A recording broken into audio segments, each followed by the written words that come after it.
दिन से ट्विटर पर कुछ ऐसे शब्द ट्रेंड कर रहे हैं। बंगाल हिंसा, ममता बनर्जी इस्तीफा दो, बंगाल जल रहा है।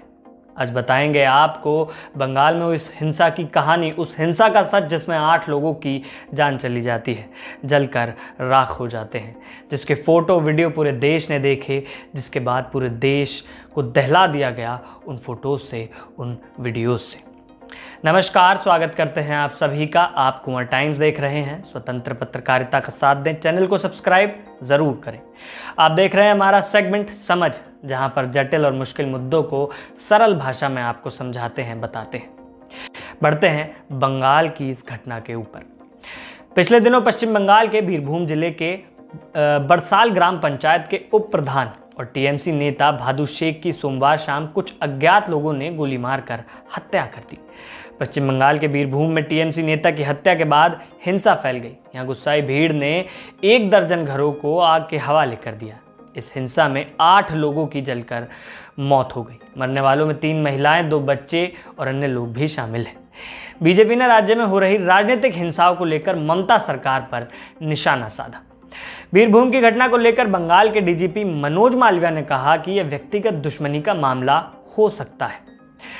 आग लगने की वजह की जांच की जा रही है। उन्होंने कहा, अगर इसे टीएमसी नेता की मौत के बदले से जोड़ा जाता है तो यह आपसी दुश्मनी का भी मामला हो सकता है। हालांकि उन्होंने यह भी कहा कि यह राजनीतिक हिंसा से जुड़ा मामला नहीं है।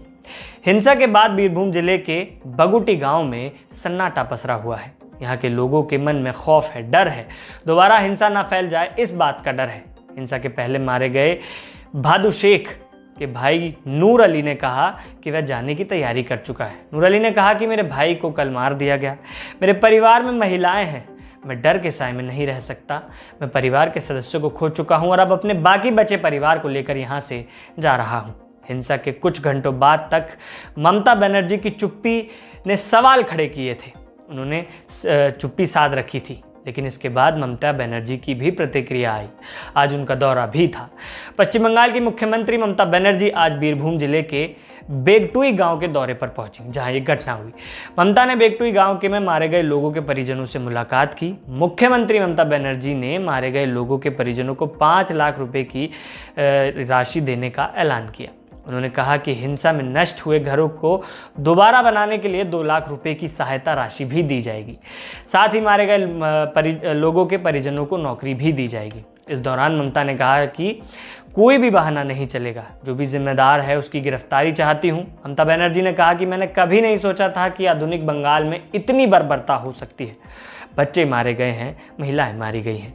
एक बड़ी साजिश का आरोप लगाते हुए उन्होंने कड़ी कार्रवाई की बात कही। साथ ही कहा कि पुलिस सभी एंगलों से हत्या की जांच करेगी। पश्चिम बंगाल के राज्यपाल जगदीप धनखड़ ममता बनर्जी से विवाद को लेकर काफ़ी सुर्खियों में रहते हैं। उन्होंने भी इसको लेकर कुछ कहा है। पश्चिम बंगाल के राज्यपाल जगदीप धनखड़ ने कहा कि पश्चिम बंगाल में हुई हिंसा पर सवाल उठने लाजमी है। उन्होंने कहा कि घटना शर्मनाक है, प्रशासन पर एक अमिट दाग है। राज्यपाल धनखड़ ने कहा कि एक लोकतंत्र में लोगों को इस तरह जिंदा जला देना काफ़ी पीड़ादायक है। मैं सरकार से अपील करता हूं कि अपना बचाव करने की जगह सबक सीखे।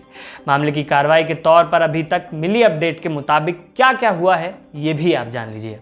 मामले पर कार्रवाई करते हुए हाईकोर्ट के मुख्य न्यायाधीश की अध्यक्षता वाली खंडपीठ ने इस मामले को खुद संज्ञान में लिया है।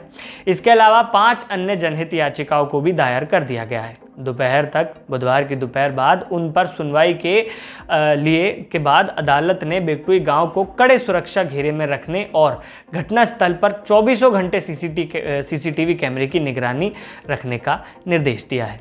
इस मामले की सुनवाई के दौरान हाईकोर्ट ने पश्चिम बंगाल पुलिस को 24 मार्च को केस डायरी लाने और दोपहर 2 बजे तक मामले की स्टेटस रिपोर्ट जमा करने के निर्देश दिए हैं। हालांकि एक सवालिया निशान इसके बाद रह जाता है। एक सवाल उठता है, वो ये कि ममता बनर्जी अक्सर नरेंद्र मोदी और बीजेपी सरकार पर निशाना साधती रहती हैं, चाहे उत्तर प्रदेश की कानून व्यवस्था हो या फिर केंद्रीय एजेंसी। उसका दुरुपयोग ममता बनर्जी के मुताबिक आरोप है। लेकिन ममता को इस बात का जवाब जरूर देना होगा कि राज्य में इतनी बड़ी हिंसा हो जाती है, ममता बनर्जी एक दिन 24 घंटे तक चुप रहती हैं, उसके बाद घटनास्थल पर पहुंचती है और ममता के नेताओं का तार सीधा इस घटना से जुड़ता है।